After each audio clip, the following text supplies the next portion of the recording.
రేపు ఇండియా శ్రీలంక మధ్య చివరిది మూడవ 50 ఓవర్స్ వన్డే ఇంటర్నేషనల్ మ్యాచ్ జరగబోతుంది. కొలంబో వేదికగా మొదటి మ్యాచ్ టై కాక రెండో మ్యాచ్ ఇండియా ఓడిపోయింది. విపరీతమైన ప్రయోగాలు చేయడం మూలంగానే ఇండియా ఓడిపోయిందని చెప్పి అందరు భావిస్తున్నారు. బ్యాటింగ్ ఆర్డర్లో శ్రేయస్ అయ్యర్, రాహుల్ రావాల్సిన ప్లేస్ల కంటే చాలా కిందకు వస్తున్నారు. వాళ్ళకంటే ముందర అక్షర్ పటేల్ అండ్ సుందర్ బ్యాటింగ్లో రావడం అనేది అర్థం చేసుకునే విషయం. అట్లాగే టై అయిన మ్యాచ్లో శుభమన్ గిల్ బౌలింగ్ వేయడం ఏం అవసరం ఉంది.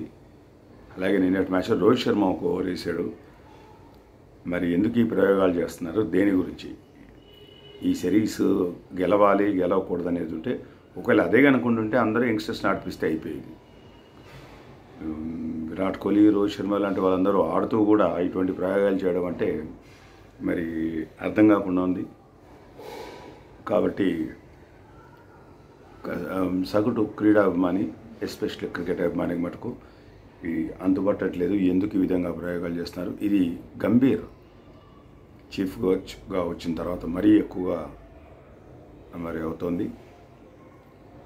మరి బీసీసీఐ కలుగజేసుకోవాలి. ఇన్ని ప్రయోగాలు చేయడం మంచిదా, అవసరమా? ఫస్ట్ ఆఫ్ ఆల్ మంచిదా పక్కన పెడితే అవసరమా అనే దాని మీద బీసీసీఐ కొంచెం ఆలోచించి డెసిషన్ తీసుకుంటే మంచిది.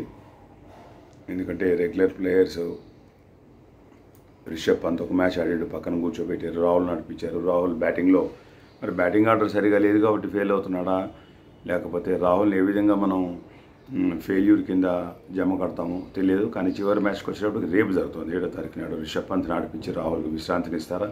ఈ మధ్య కొత్త స్టైల్ అయిపోయింది. డ్రాప్ చేసిన తర్వాత డ్రాప్ అని చెప్పలేకపోతుంది టీమ్ మేనేజ్మెంట్ కానీ బీసీసీఐ కానీ. విశ్రాంతిని ఇచ్చాము. జడేజా విషయంలో కూడా డ్రాప్ చేశారు యాక్చువల్గా. కానీ లేదు నువ్వు you are in scheme of things, ఓడిఎస్లో నువ్వు వస్తావు, వైట్ బాల్ క్రికెట్లో నువ్వు ఎప్పటికీ ఉంటావు అని చెప్పడం అంటే అది జడేజా అభిమానులకి కొంచెం ఉత్తేజపరిచే ఒక అనుకోవచ్చు. అయితే జట్టులో ఇప్పుడు బౌలింగ్ వేస్తున్నట్టు అక్షర్ పటేల్, సుందర్, కుల్దీప్ యాదవ్ బౌలింగ్ బాగానే వేస్తున్నారు. కానీ బ్యాటింగ్లో మటుకు సిరాజ్ కానీ కుల్దీప్ యాదవ్ కానీ వీళ్ళందరూ ఎక్కువగా కాంట్రిబ్యూట్ చేయలేకపోతున్నారు ఉన్నవాళ్ళు.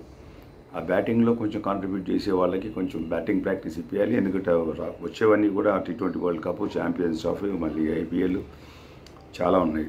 సో వాళ్ళకి రెస్పాన్సిబిలిటీ అనేది ఒకసారి నేర్పించి ఆడిపిస్తే మంచిది. ప్రయోగాలు చేయొచ్చు కానీ సిరీస్ ఓడిపోయేంత ప్రయోగాలు చేయడం ఈ సమయంలో అవసరమా?